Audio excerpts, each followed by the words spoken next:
우리가 함께 읽은 36장의 내용은 에서의 자손을 소개하는 내용으로 가득 차 있습니다. 창세기는 톨레도시라는 족보, 계보 이런 것들이 자주 등장하는데 이 창세기에 기록된 족보 중에서 가장 자세하고 긴 것이 역설적으로 에서의 족보입니다. 이 에서의 족보는 크게 두 가지로 나눕니다. 왜냐? 오늘 본문의 1절에 에돔의 족보라는 말이 있고 또 9절에 에서의 족보라는 말이 있습니다. 이 톨레롯이라는 단어가 두 번 사용되어 있기 때문에 1절에서 8절까지의 내용과 그 다음에 9절부터 마지막 43절까지 크게 두 내용으로 나뉘어질 수가 있습니다. 어떻게 구분할 수가 있느냐? 1절부터 8절까지는 에서가 가나안 땅에서 낳은 아들들의 이름을 기록하고 있습니다. 그 다음에 9절부터는 에서가 이제 세일로 이동을 해요. 세일로 이동해서 얻게 된 그의 후손들을 기록하고 있는 것이 9절 이하이기 때문에 그래서 조금 반복되는 것 같지만 조금 차이가 있다는 것을 기억하시면 되겠습니다. 자, 우리 에서의 족보, 오늘 에서의 족보가 우리에게 어떠한 의미가 있을지, 또 이러한 자세한 에서의 족보를 통해서 우리는 무엇을 발견해야 되는지 말씀을 통해서 우리가 살펴보도록 하겠습니다. 자, 에서는 자꾸 이제 에돔이라는 말과 같다는 이 두 가지를 창세기 36장에서는 강조하고 있습니다. 우리가 지난 시간에 살펴본 대로 야곱의 이름이 이스라엘이라는 민족적 개념으로 바뀌게 된 것처럼 바로 에서라는 그러한 이름도 이제는 민족을 의미하는 에돔이란 이름이 본문에서 많이 사용되고 있습니다. 자, 이렇게 민족을 이루었던 에서의 자손들 살펴봅니다. 자, 2절에서 보면 에서의 아내들에 대한 이야기가 나옵니다. 가나안 여인 중에서 헷 족속의 엘론의 딸인 아다라는 여자가 에서의 부인이 되었죠. 그 다음 히위 족속의 오홀리바마가 아내가 되었습니다. 또 3절에 보니까 이제는 그 이스마엘의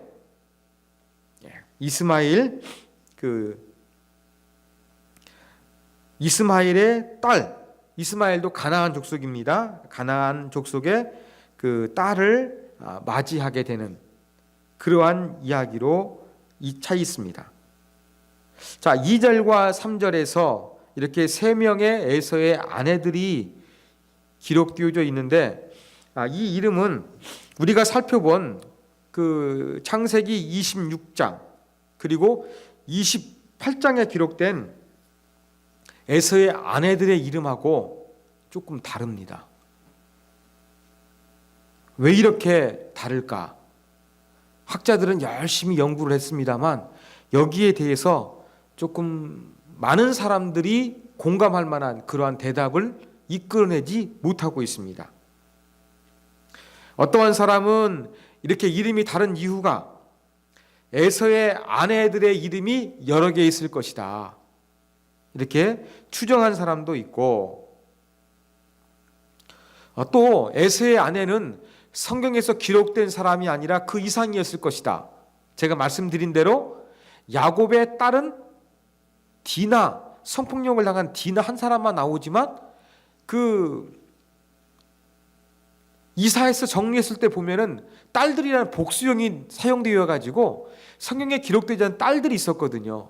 이와 마찬가지로 그 에서의 아내도 성경은 3명만 기록하고 있는데 그 이상일 가능성이 있다, 이렇게 주장하기도 하는데 뭐 학자들이 조금 공감하며 고개를 끄덕일 만한 그러한 설명은 되지 못하고 있습니다. 조금 이렇게 에서의 아내들의 언급이 기록되고 있는데 족보의 내용과 26장과 28절의 내용이 조금 다르다. 그리고 여기에 대해서는 학자들이 분명하게 설명을 하지 못하고 있다. 우리가 이렇게만 정리할 수가 있을 것 같습니다. 자, 여기에서 우리가 좀 주목해야 될 것은 바로 무엇이냐면 그 에서가 가나안 여인들의 그 아내를 통해서 얻게 된 아들들은 어떤 신앙을 가졌을까 한번 이름을 통해서 추정해 볼 수가 있습니다. 여러분, 이 에서는 아내들을 맞이했는데 전부 다 가나안 족속에서 맞이했거든요. 친척인 이스마엘, 그 다음에 헷 족속, 히비 족속 하면서 전부 다 가나안 여인들을 얻었습니다. 근데 이름을 어떻게 졌느냐? 4절에 보면 엘리바스라는 아들을 얻었습니다. 엘리바스의 뜻은 하나님이 정복하시다라는 뜻이에요. 그 다음에 또 4절 끝에 보면은 르우엘이라는 이름이 납니다. 르우엘. 르우엘도 하나님의 친구, 하나님은 친구이시다라는 뜻이에요. 그 다음에 5절에 보면은 여우스라는 이름이 등장하는데 하나님이 도와주시기를 원한다라는 의미를 가지고 있는 이름입니다. 그렇다고 한다 그러면 에서는 가나안 여인을 얻어서 완전히 그 아버지가 섬겼던 그 신앙을 완전히 버린 것이 아닙니다. 예. 비록 이방 여인들을 통해서 아내로 취해서 결혼을 했지만 자식들의 이름을 짓는 것 보니까 그래도 하나님과 관계된 또 하나님에 대한 신앙 고백이 있는 이름을 가지고 있어요. 이것을 봤을 때 에서가 그래도 완전히 신앙을 버리고 떠난 사람은 아니었다는 것을 알 수 있습니다. 단지 에서의 문제는 무엇입니까? 예, 그 자기의 그 장자의 축복 같은 걸 소홀히 여겼던 그런 부분들, 그리고 가정의 종통인 그 멸망의 대상인 가나안 여인으로부터 자기 아내를 삼았다는 것, 그리고 부모를 그 염려하게 만들지 않습니까? 이러한 불신앙적인 요소가 있는 것이 에서의 문제지, 에서가 그렇다고 완전히 믿음이 없는 사람은 아니다라는 것을 우리가 구별해서 이해할 필요성이 있습니다.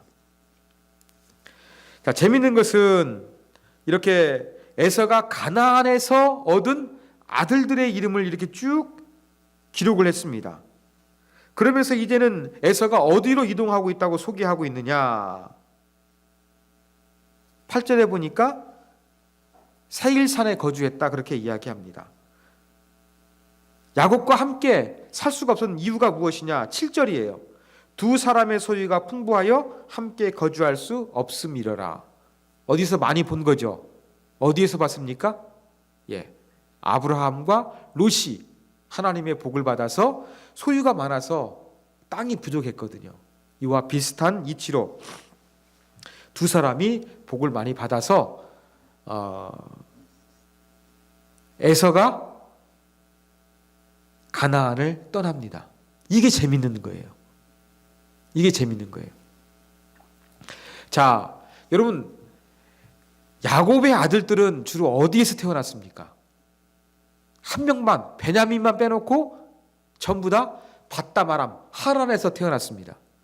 그런데 에서의 자녀들은 어디에서 태어났습니까?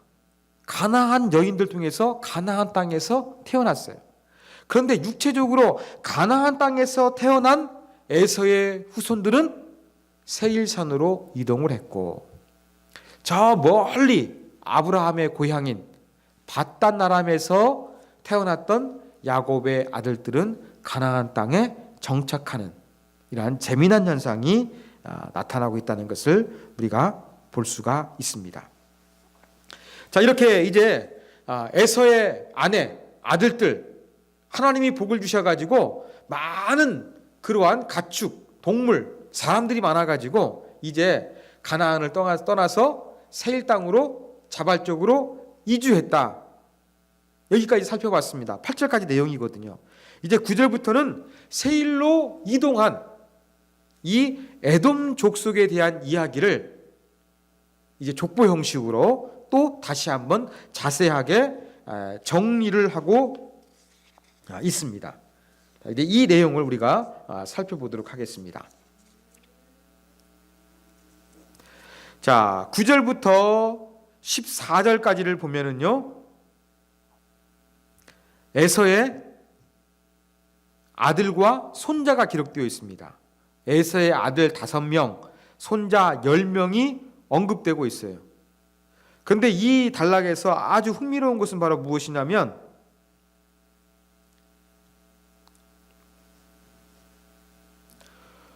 오홀리바마의 세 아들 이름이 등장하죠.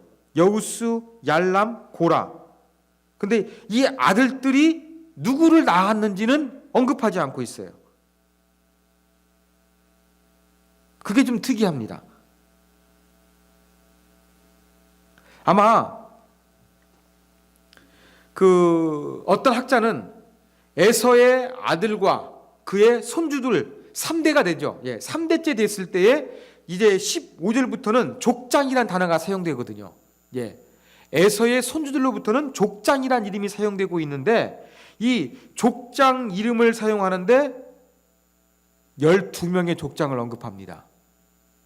그러니까 어떤 학자는 이 10이라는 숫자, 12지파, 12제자, 10이라는 숫자가 성경에서는 중요하지 않습니까? 그래서 에서의 후손들도 족장을 이루었는데 12족장에 맞추기 위해서 의도적으로 아마 이 오홀리바마가 낳은 아들들의 그 손주들은 이름을 생략하고 있지 않았을까 그렇게 주장하는데 상당히 설득력 있는 해석인 것 같습니다. 자, 그러면서 15절부터 19절까지는 이제 족장이란 이름이 사용되고 있습니다. 12족장이 언급되고 있습니다. 자, 족장이 많다는 이야기는 드디어 에서를 통해서 나온 3대째 이르게 되자 정치적으로 군사적으로 강력한 그러한 힘을 얻게 되는 이 모습이 반영이 되고 있습니다. 자, 그리고 이제 20절부터 30절까지는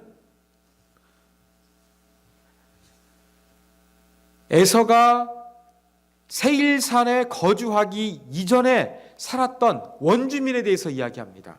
그 원주민 족속 이름이 뭐냐? 호리 족속이에요. 호리 족속의 어원상의 의미는 동굴에 거주하는 자들이에요. 세일산은 험악한 산악지대입니다. 그런 산 가운데 동굴이 있었는데 이러한 동굴에 아마 숨어서 흩어져 가지고 살았나 봅니다. 바로 이렇게 동굴에 흩어져 살았던 호리 족속에 대한 이야기가 20절에서 30절까지 언급이 되어 있어요. 그런데 이 호리 족속을 언급하는 이유가 무엇일까요? 에서의 후손들이 그들을 점령한 거예요. 싸워서 이긴 거예요. 그래서 에서의 그 에돔 족속 안으로 영입을 시켰다는 것을 강조하기 위해서 원주민까지도 에서가 강력하게 족장이 됐잖아요. 12족장. 족장을 넘어가지고 이제는 다른 원주민까지도 정복을 해가지고 굴복시켜서 자기들의 통치를 받게 하는 그런 강력한 나라가 이루어졌다는 것을 보여주는 것이 바로 호리 족속을 족보의 가운데서 언급하는 이유인 것입니다. 여기에서 한 가지 특이한 게 있어요. 바로 무엇이냐? 여러분, 아나라는 사람이 광야에서 온천을 발견했다는 것을 언급하고 있다는 겁니다. 24절이죠. 나귀를 칠 때의 광야에서 온천을 발견하였고, 아까 제가 말씀드린 대로 험난한 산악지대라 그랬죠. 물이 귀했습니다. 물이 귀한 데서 이 온천을 발견했다는 것은 상당히 참 회자될 만한 그러한 흔치 않는 이야기이기 때문에 아마 족보에서도 이 온천을 발견했다는 것을 특이하게 언급하고 있는 것으로 보입니다. 성경에서 온천을 언급하는 단어는 여기가 유일합니다. 이러한 내용이 있다는 거 기억하시면 되겠고, 그 다음에 31절부터 39절까지는 어떤 내용이냐? 에서의 후손들을 통해서 왕이 되었던 사람들의 명단이 기록되어 있습니다. 자, 에돔의 왕들은 총 8명이 기록되어 있어요. 근데 좀 특이한 게 있습니다. 자, 옛날에 아버지가 왕이면 아들도 왕이죠. 우리 이웃나라 일본도 지금 일왕이 퇴위를 하고 그 아들이 지금 일왕이 되었잖아요. 이렇게 주로 왕권은 고대 사회에서 혈통적으로 세습하는 것이 대부분의 방식이었습니다. 그런데 에돔의 왕들은 다릅니다. 혈통적으로 세습적으로 왕권이 계승된 것이 아니라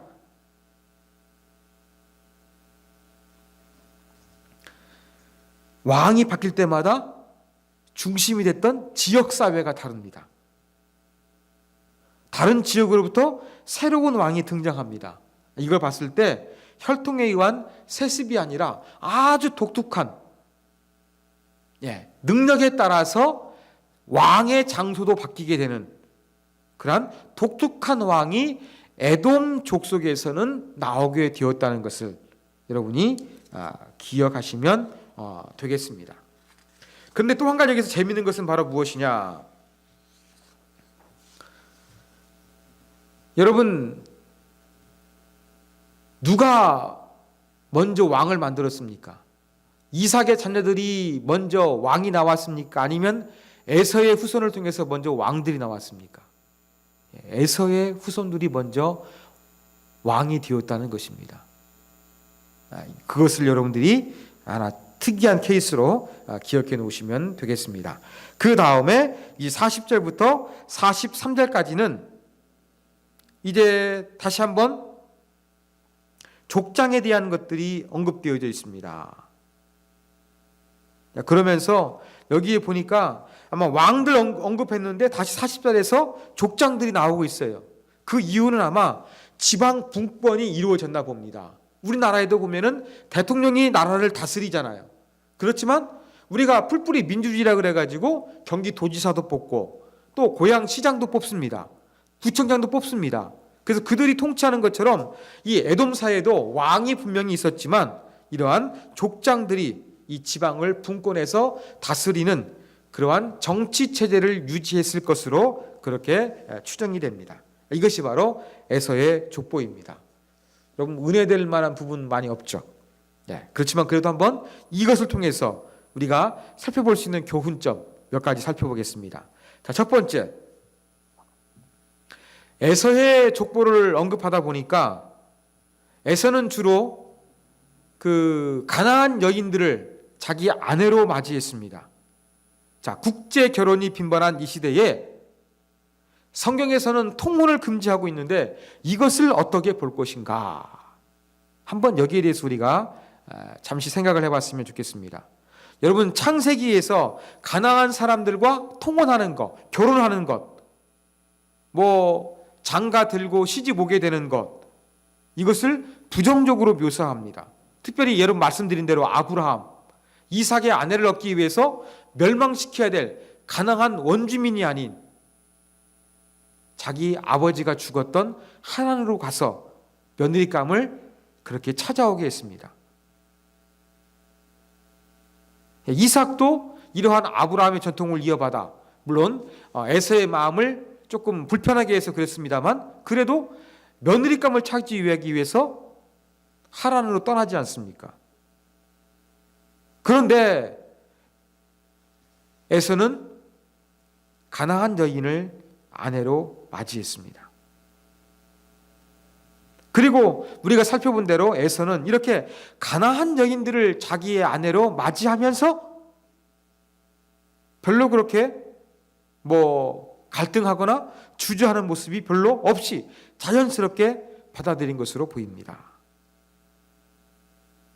자, 이러한 통혼, 오늘날에는 이 글로벌한 사회가 되어가지고 혼혈도 많이 있고 우리나라에서도 다문화 사회가 되어가지고 외국인들이 대한민국 국적을 가지고 있는 것들을 많이 있는데 과연 이렇게 민족을 초월해서 통혼하는 거 어떻게 바라봐야 될 것이냐?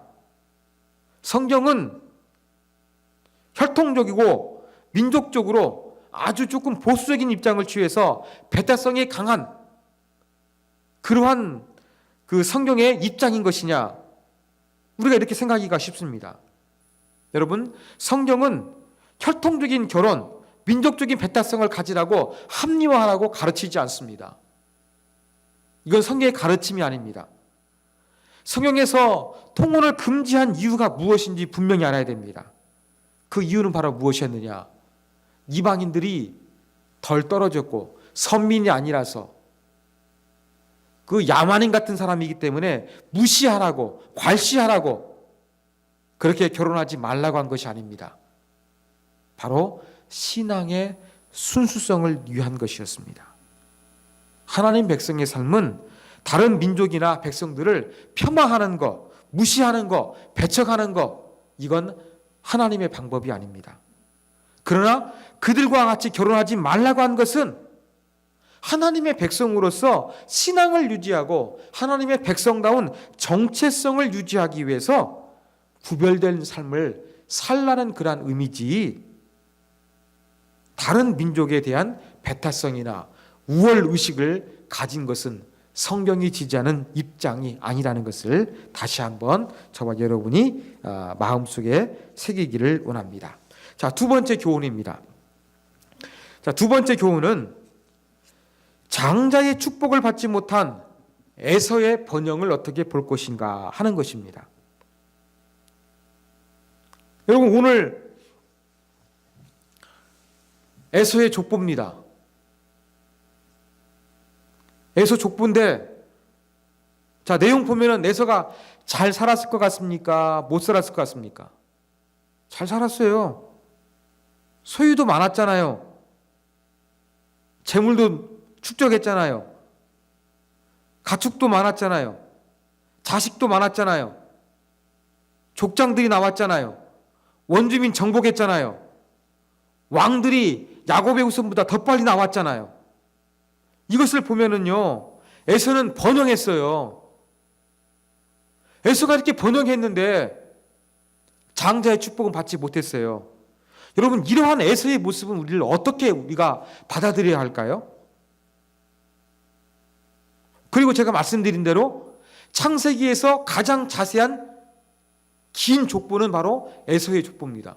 아니, 선택하지도 아니하는 이 에서의 족보에 대해서 왜 창세기 저자는 이렇게 길고 자세하게 기록해 놓은 것일까요?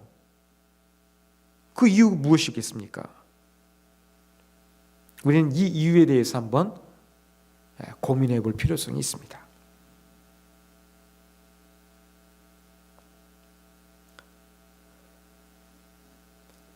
여러분, 우리가 성경을 다시 한번 배웠을 때로 돌아갔으면 좋겠습니다. 자, 이삭이 자기가 기러기 쇠에서 죽을 줄 알고 그 에서에게 사냥고기 가져와서 별미를 먹고 내가 너 축복하겠다, 그렇게 이야기하죠. 그때 이제 그 리브가가 그 얘기 듣고서 야곱을 에서로 변장시키고 축복을 가로챘습니다. 그때 이제 사냥을 마치고 돌아온 에서가 아버지 나에게도 축복해 주세요, 그렇게 이야기합니다. 그죠? 그때 야곱이 뭐라 그랬습니까? 축복의 말이 아니에요. 거의 저주 가까운 거예요. 분명히 우리는 성경을 통해 가지고 에서가 울면서 아버지 나에게도 축복해 주세요 간청했는데, 에서가 축복한 내용은 축복을 다 야곱에게 해줘 가지고 너한테 축복할 것이 없다, 저주 비슷한 내용을 그렇게 축복이라고 해줬거든요. 그런데 그 에서의 모습을 보면은 정말로 찌질이도 못 살고 고생을 왕창 하는 것이 아니라 자녀, 재물, 왕들, 국가를 이루는 그러한 번영했다는 것이 나오고 있습니다. 자, 이걸 우리가 어떻게 바라봐야 할 것인가? 자, 에서가 복을 받은 이유 딱 한 가지밖에 없습니다. 그게 바로 무엇이냐? 에서는 하나님이 선택하신 아브라함의 자녀이기 때문에 그렇습니다. 하나님께서 아브라함에게 그의 자녀가 하늘의 별처럼 바다의 모래처럼 많아지게 될 것을 약속해 주셨거든요. 그래서 택하지 아니하는 이 에서까지도 그의 자녀가 이렇게 큰 민족을 이루게 되었다는 것을 하나님께서 성취시켜 주신 것입니다. 또 뿐만이 아닙니다. 자, 이번에는 성경을 찾아보겠습니다. 이 말씀을 읽도록 하겠습니다. 시작. 여호와께서 그에게 이르시되 두 국민이 내 태중에 있구나. 두 민족이 내 복중에서부터 나누이리라. 이 족속이 저 족속보다 더 강하겠고 큰 자가 어린 자를 섬기리라.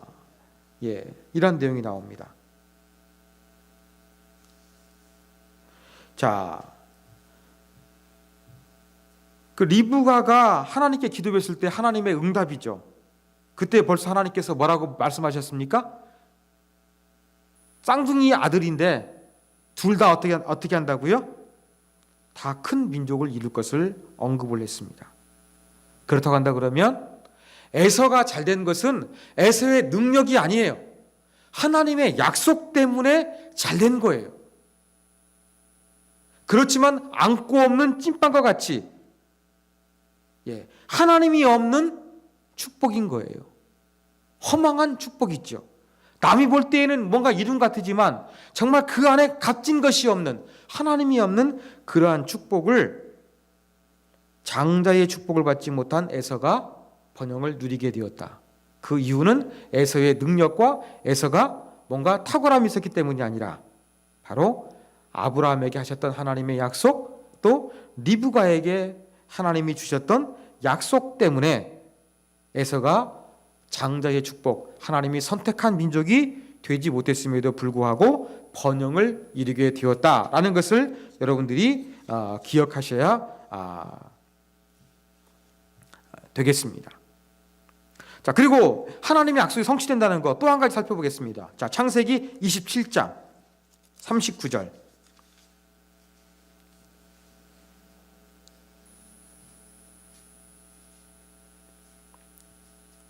창세기 27장 39절 같이 읽습니다. 그 아버지 이삭이 그에게 대답하여 이르되 내 주소는 땅의 기름짐에서 멀고 내리는 하늘 이슬에서 멀 것이며. 땅에서 기름짐이 멀 것이라 그랬죠.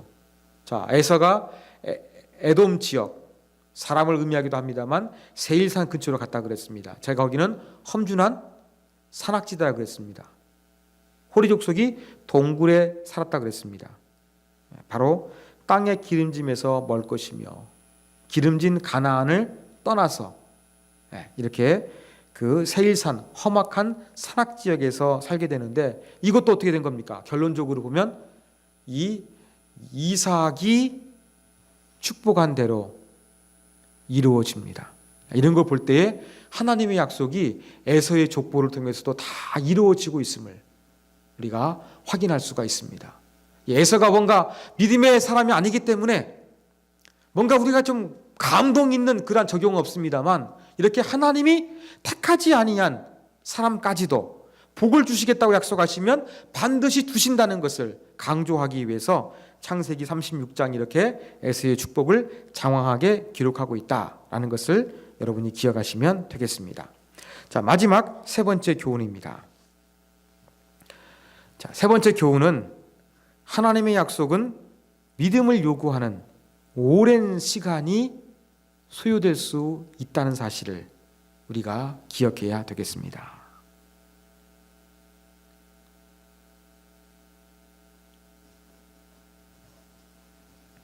자, 성경 한 구절 더 찾아보겠습니다. 창세기 17장으로 가겠습니다. 창세기 17장 16절. 17장 16절.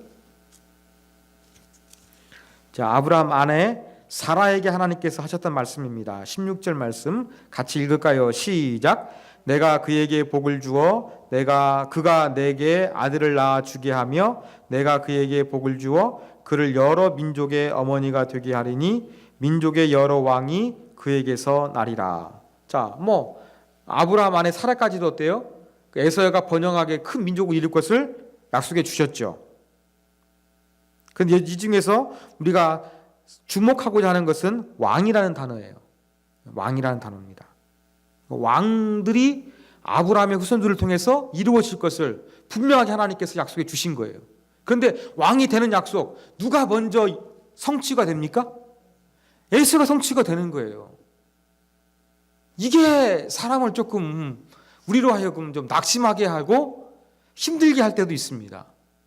하나님이 택하신 야곱이 하나님의 복을 받아, 전능하신 하나님의 보호하심을 받아 더 강력한 나라가 되면 좋겠는데 에서가 먼저 왕들이 만들고 더 안정적인 국가를 이루게 되고 한참 지나서야 사사시대를 지나 지파 동맹이 지나서야 이제 나중에 지나서 다윗, 솔로몬 이때 드디어 이제 이스라엘 야곱의 아들들은 왕다운 국가가 되기 시작합니다. 에돔과는 한참 거리가 떨어져 있었습니다. 아니 왜 이렇게 하나님은 택하지 아니하는 이 에서의 족족은 빨리 왕을 만들어 주시고 하나님이 택하신 야곱의 후손들은 왜 이렇게 늦게 왕을 만들어 주신 것일까? 이런 부분도 우리가 한번 묵상해 봐야 되겠습니다. 아까 말씀드린 대로 왕정 체제를 갖추고 족장들을 만들어내고 지방 분권도 이루어지는 그런 국가가 만들어졌어요. 번영을 했어요. 호리 족속도 자기 민족으로 통합을 시켰어요. 이렇게 하나님이 택하지 않는 사람도 하나님의 일반 은총으로 말미암아 세상적으로 속된 말로 잘 나갈 수가 있다는 거예요. 그런데 하나님이 택하신 사람들에게는 하나님의 복주심과 하나님이 의도하신 것이 생각보다 더디고 힘들고 늦게 이루어질 가능성도 많이 있습니다. 하나님 그렇게 하실 때가 되게 많잖아요. 그러면서 그 가운데 우리에게 무엇을 원하시는 겁니까? 힘들고 어려워도 약속이 더디워지는 것 같아도 그동안에 믿음으로 인내하는 것. 하나님은 신실하신 것을 믿으면서 흔들리지 아니하는 것. 하나님은 이것을 우리 가운데 요구하실 때가 많이 있다는 것입니다. 여러분, 에서의 이 족보를 우리가 오해하다 보면 하나님 안 믿어도 복을 주시니까 잘 살 수 있겠네. 이게 아니에요. 이건 오늘 본문을 잘못 우리가 적용하는 겁니다. 우리가 가슴에 새게 될 진리는 바로 무엇이냐? 하나님이 택하신 우리가 진정으로 하나님께서 원하시는 복을 누리기 위해서는 하나님이 계신 것 같지 않고 하나님이 나를 사랑하지 않는 것처럼 하나님의 약속이 더디 이루어지는 가운데 신실하신 하나님을 흔들림 없이 신뢰하고 믿음으로 인내하는 우리를 훈련시키시는 그러한 과정이 있을 때가 많다는 것을 저와 여러분이 기억하면서 이렇게 하나님이 선택하지 않은 에서가 잘 되는 거 여러분 부러워하지 마십시오. 그러한 인생을 쫓아서 살려고 하지 마십시오. 하나님 그 세상적인 편안한 삶을 살았던 같은 에서와 같은 모습이 아니라 하나님의 약속이 더디워져도 영적인 축복이 내 안에 내 후손에 내 삶 가운데 흐르는 그러한 값진 인생을 살아갈 수 있도록 도와주시옵소서. 이러한 마음을 간절히 갖는 것, 그리고 하나님이 우리에게 약속하신 것이 더디 이루어져도 낭망하지 않고 믿음으로 잘 이겨내겠습니다 다짐하게 되는 것, 이것이 바로 오늘 에서의 족보를 통해서 우리가 가져야 될 영적인 자세라는 것을 여러분들이 반드시 기억하시기를 바라겠습니다.